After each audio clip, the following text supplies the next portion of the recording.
إذا جاء نصر الله والفتح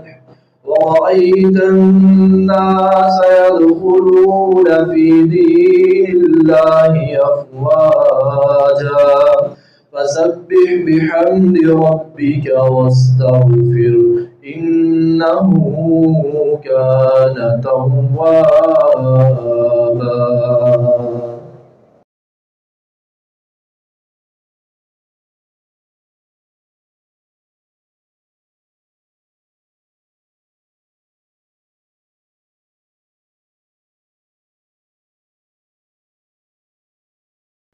ہر قسم کی تعریفات، تسبیحات، کبریائی، بڑھائی، یکتائی اللہ رب العالمین کے لیے، احکم الحاکمین کے لیے، اللہ الغیوب کے لیے.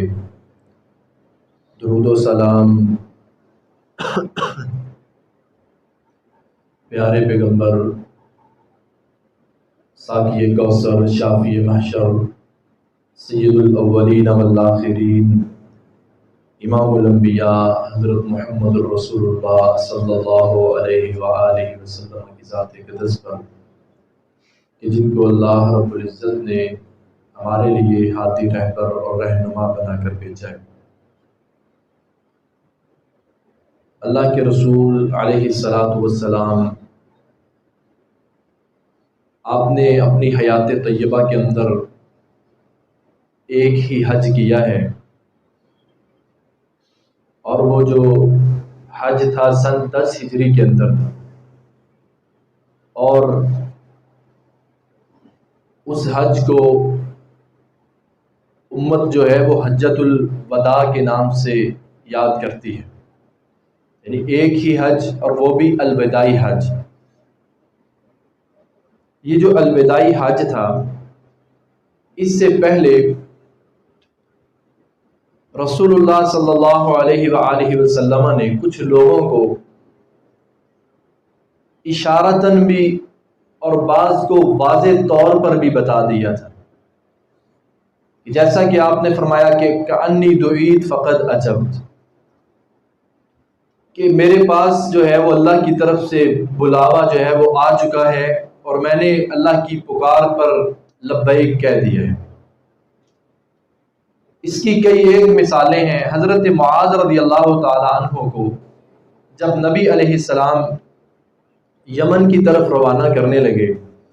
تو آپ نے فرمایا کہ اے معاذ، ہو سکتا ہے تو آئندہ سال آئے مگر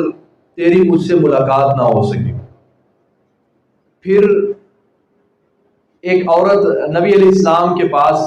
ایک مسئلہ دریافت کرنے کے لیے آئی ہے، تو نبی علیہ السلام نے اس کو کہا کہ تو بعد میں آ. اس نے کہا کہ میں اگر آئندہ سال آتی ہوں تو آپ کو نہیں پاتی، تو آپ نے فرمایا کہ فَإِن لَّمْ تَجِدِينِي، کہ اگر تم مجھ کو نہ پائے فَأْتِ أَبَا بَكْرَ، تو ابو بکر رضی اللہ عنہ کے پاس چلے جائیں.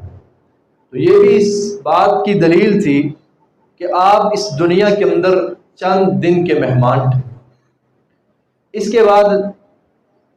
نبی علیہ السلام نے اپنی حیات طیبہ کے اندر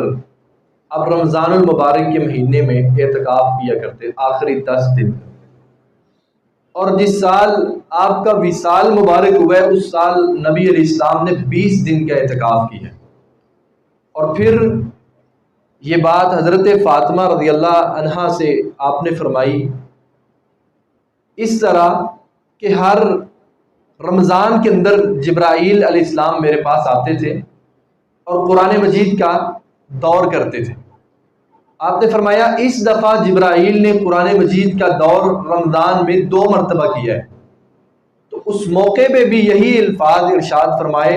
کہ کأنی دعیت، مجھے لگتا ہے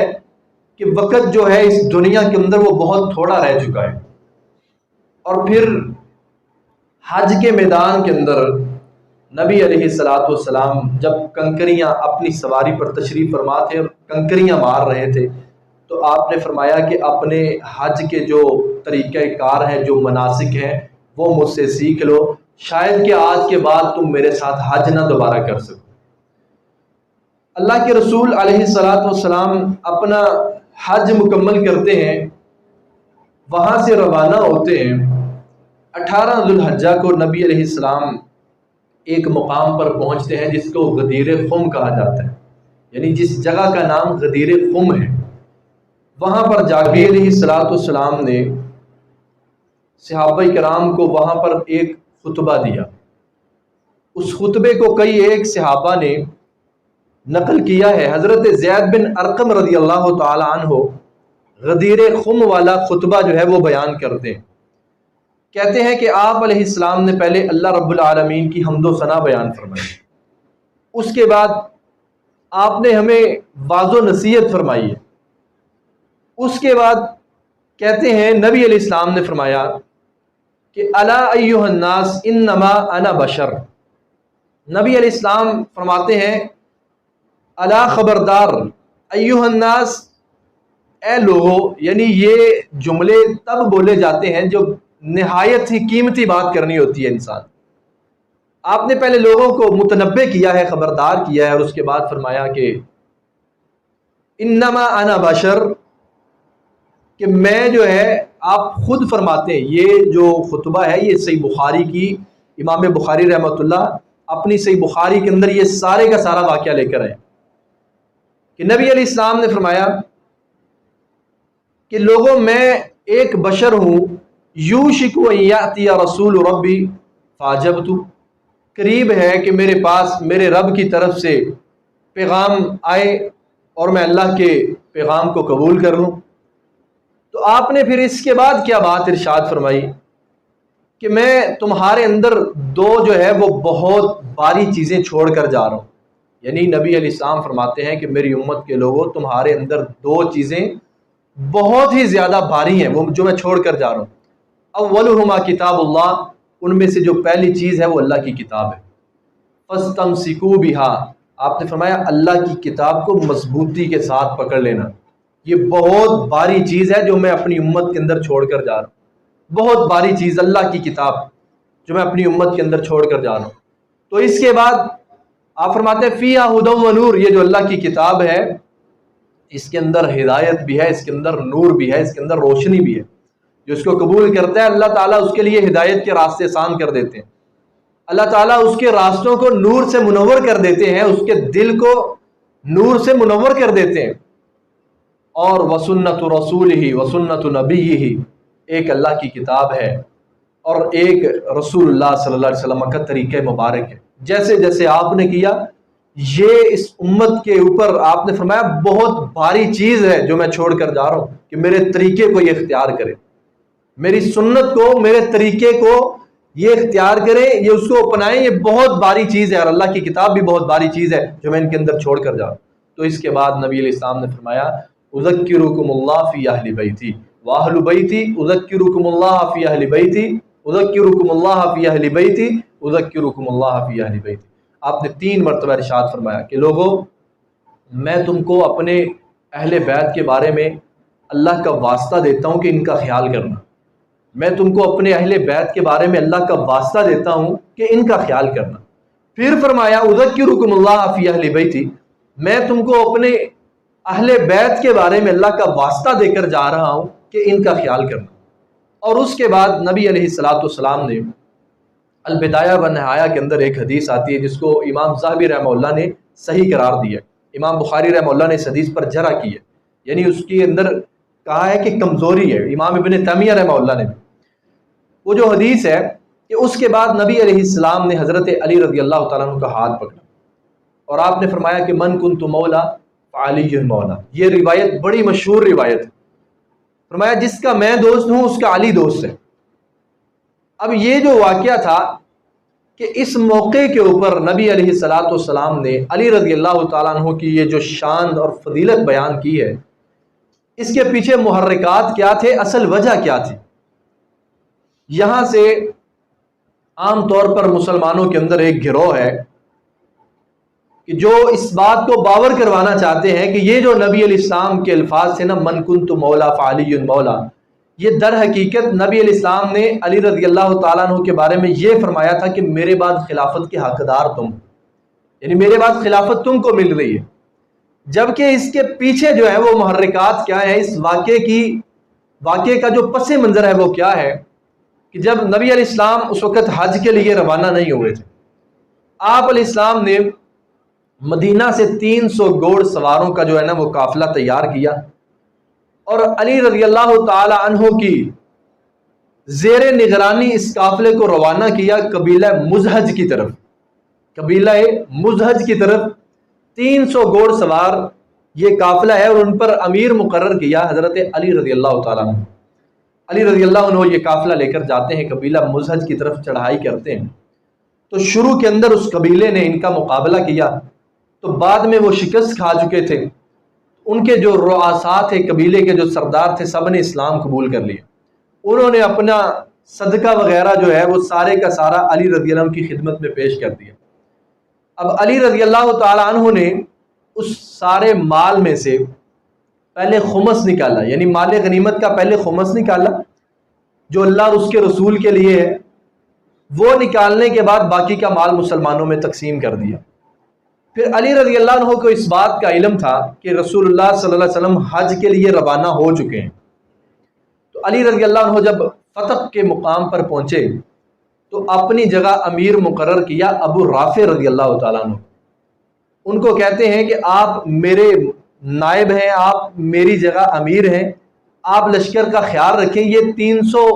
جو سوار تھے یہ بھی مکہ کی طرف ہی جا رہے تھے، تو علی رضی اللہ عنہ نے کہا کہ میں مکہ کے اندر تم سے پہلے جانا چاہتا ہوں۔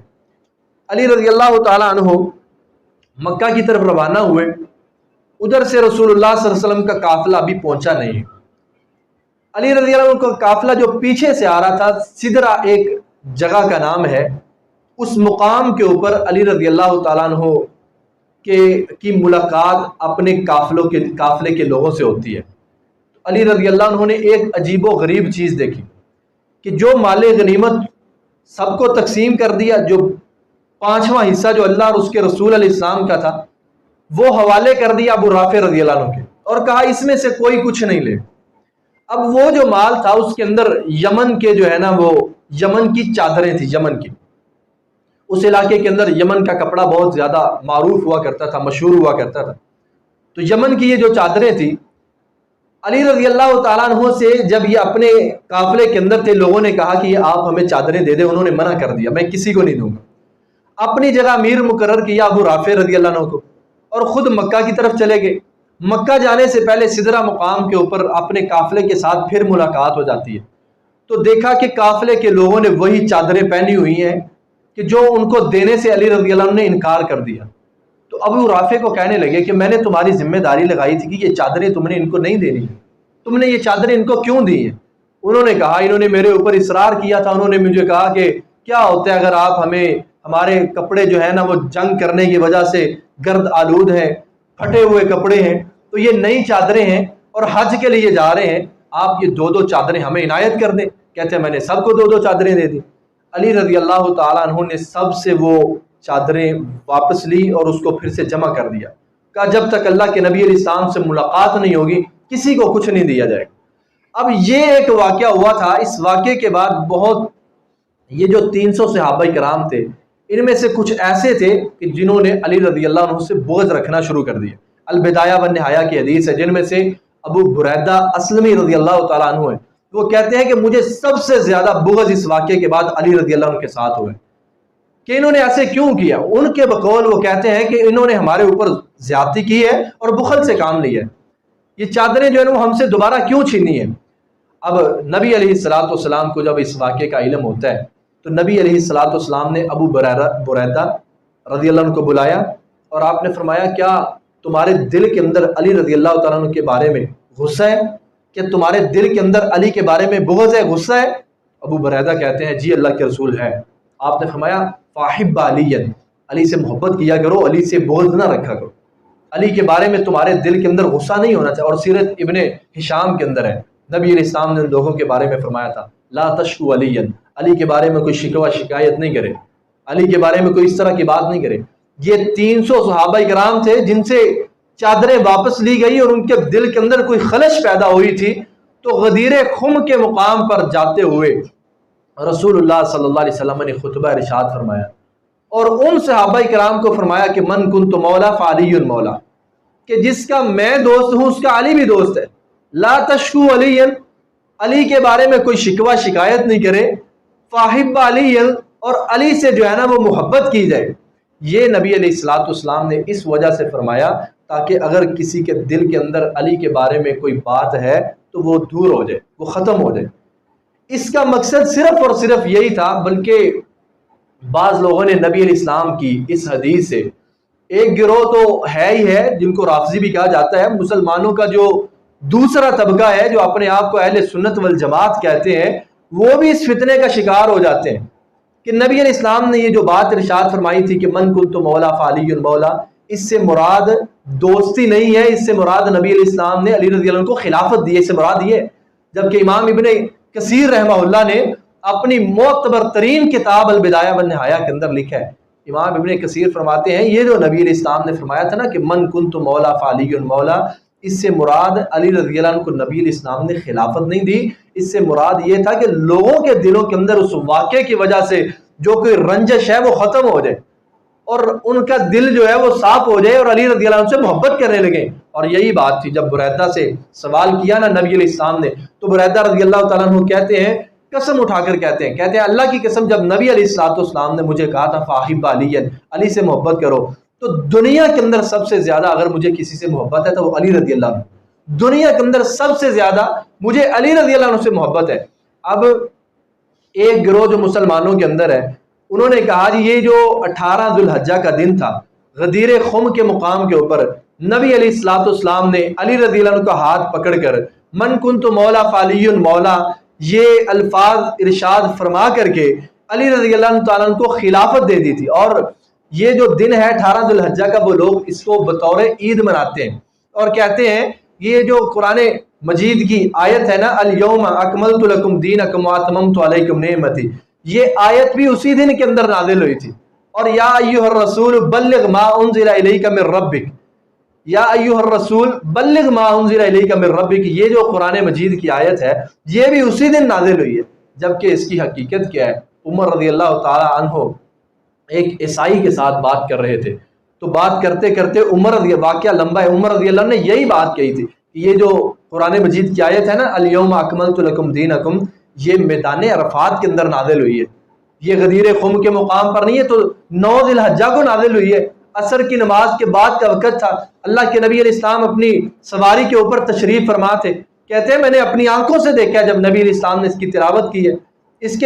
اس آیت کے نزول کا عمر رضی اللہ عنہ کہتے ہیں میں عینی شاہد ہوں۔ اور یہ جو گروہ ہے اس 18 ذی الحجہ کو بطور عید مناتا ہے، اور کیا کہتے ہیں کہ 18 ذی الحجہ کو کوئی ایک نیکی کا کام کرنا ایسے ہی ہے جیسے 80 مہینے انسان نے وہ نیکی کا کام کیا ہے، یعنی اس ایک کام کو لیلۃ القدر کی رات سے تشبیہ دے رہے ہیں۔ اور پھر کہتے ہیں کہ جس نے 18 ذی الحجہ کا روزہ رکھا ہے اس کے پچھلے 60 سالہ جو گناہ ہیں وہ معاف کر دیے جاتے ہیں۔ اور پھر کہا جاتا ہے یہ جو 18 ذی الحجہ کا دن تھا جس دن علی رضی اللہ تعالیٰ عنہ کو خلافت ملی تھی، نبی علیہ السلام نے ان کو خلیفہ اپنے بعد نامزد کیا تھا، یہ وہ دن ہے کہ جب حضرت آدم علیہ السلام کی اللہ تعالیٰ نے توبہ قبول کی۔ اور پھر کہتے ہیں کہ جی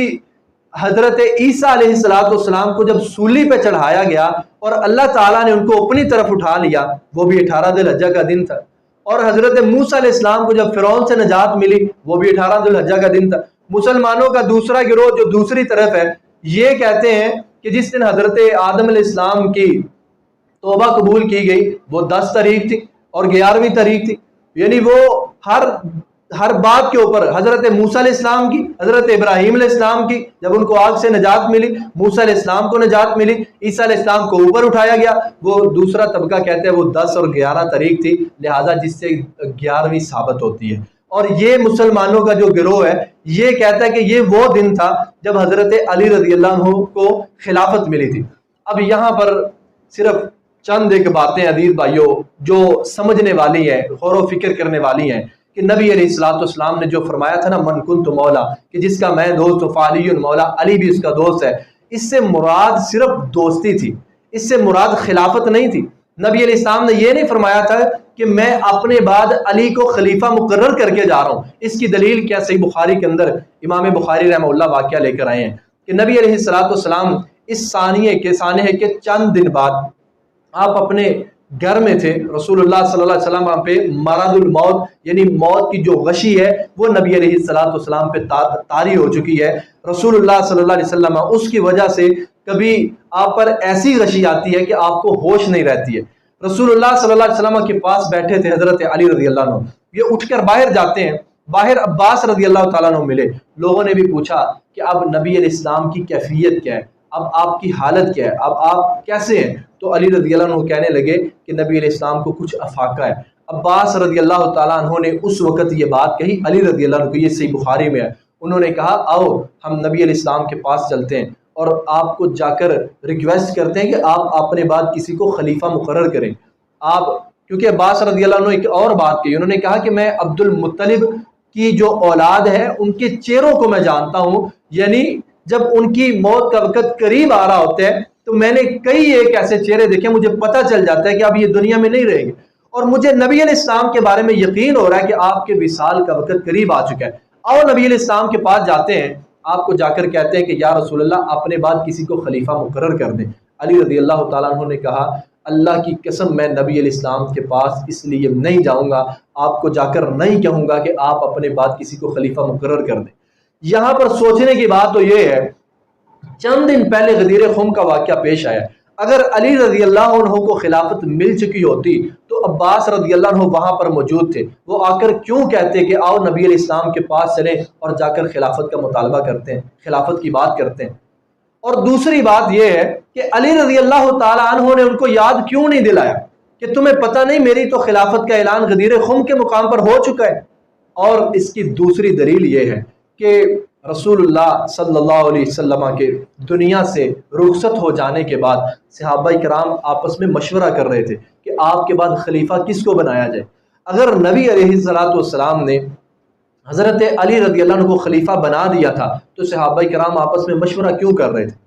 اگر صحابہ کرام آپس میں مشورہ کر رہے تھے تو عباس رضی اللہ عنہ نے یاد کیوں نہیں دلوایا تھا کہ نبی علیہ السلام نے تو حضرت علی رضی اللہ عنہ کو خلیفہ بنا دیا ہے؟ اور پھر حضرت علی رضی اللہ تعالی عنہ نے خود کیوں نہیں لوگوں کو کہا کہ بھئی آپ مشورے کے لیے کیوں بیٹھے ہیں؟ نبی علیہ السلام نے تو مجھے خلیفہ جو ہے نا وہ مجھے خلیفہ بنا دیا تھا، خلیفہ مقرر کر دیا تھا، آپ کس لیے بیٹھے؟ تو ان باتوں سے یہی پتہ چلتا ہے کہ اللہ کے رسول صلی اللہ علیہ وسلم نے اپنی حیات طیبہ کے اندر حضرت علی رضی اللہ عنہ کو، بلکہ نبی علیہ السلام نے اپنی حیات طیبہ کے اندر کسی ایک کو خلیفہ مقرر نہیں کیا، کسی ایک کو خلیفہ مقرر نہیں کیا ہے۔ نہج البلاغہ جو انہی کی کتاب ہے، رافضیوں کی ایک کتاب ہے جس کا نام ہے نہج البلاغہ، اس کے اندر انہوں نے ایک واقعہ لکھا ہے کہ جنگ صفین کے وقت علی رضی اللہ تعالی عنہ نے امیر معاویہ رضی اللہ تعالیٰ عنہ کو ایک خط لکھا۔ خط میں کیا لکھا کہ انہو قد بایعنی القوم الذین بایعوا ابا بکر وعمر وعثمان رضی اللہ عنہم علی ما بایعوا علی۔ علی رضی اللہ عنہ نے امیر معاویہ رضی اللہ عنہ کو ایک خط لکھا، اس میں یہ لکھا تھا کہ اے امیر معاویہ، میری بیعت ان لوگوں نے کی ہے، ان صحابہ نے کی ہے جنہوں نے ابو بکر، عمر اور عثمان رضی اللہ عنہم کی بیعت کی ہے،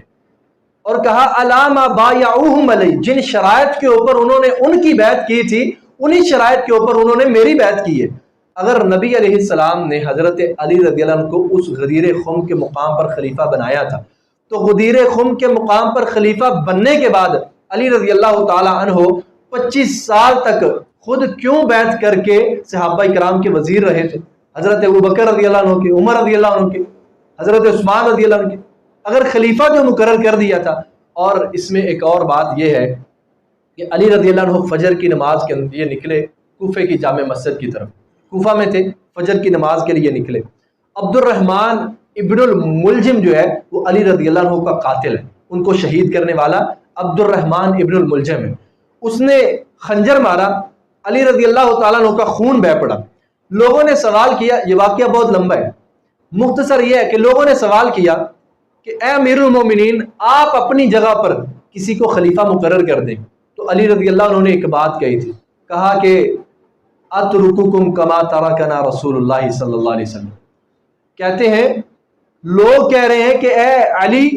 رضی اللہ عنہ اپنی جگہ کسی کو خلیفہ مقرر کر دیں آپ، تو آگے سے کیا کہتے ہیں کہ اترککم کما ترکنا رسول اللہ،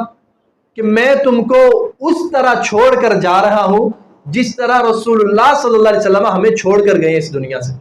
کیا مطلب تھا اس بات کا کہ نبی علیہ الصلوۃ والسلام نے اپنی حیات طیبہ کے اندر کسی کو خلیفہ نامزد نہیں کیا تھا، کسی کو خلیفہ نامزد نہیں کیا تھا کہ میرے بعد یہ ہوگا یا یہ ہوگا۔ اشارتاً نبی علیہ السلام نے بہت مرتبہ کہا، جیسے اس عورت کو کہا کہ اگر تو مجھے نہ پائے ابو بکر رضی اللہ عنہ کے پاس چلے آنا۔ اشارتاً کئی مرتبہ ابو بکر رضی اللہ عنہ وہ تھے کہ جن کو نبی علیہ السلام نے اپنی حیات طیبہ کے اندر اپنے مصلی کے اوپر کھڑا کیا۔ تو علی رضی اللہ عنہ سے بھی یہی سوال ہوتا ہے۔ اور سب سے بڑی بات یہ ہے کہ خطبہ حجۃ الوداع جو تھا 10 ہجری کو جو ہوا ہے، رسول اللہ صلی اللہ علیہ وسلم نے اگر علی رضی اللہ عنہ کی خلافت کا اعلان کرنا تھا تو بقول رافضیوں کے کہ غدیر خم کے مقام پر جو صحابہ تھے وہ سارے کے سارے نعوذ باللہ علی رضی اللہ عنہ کے دشمن تھے ان کے بقول۔ اب بات یہ ہے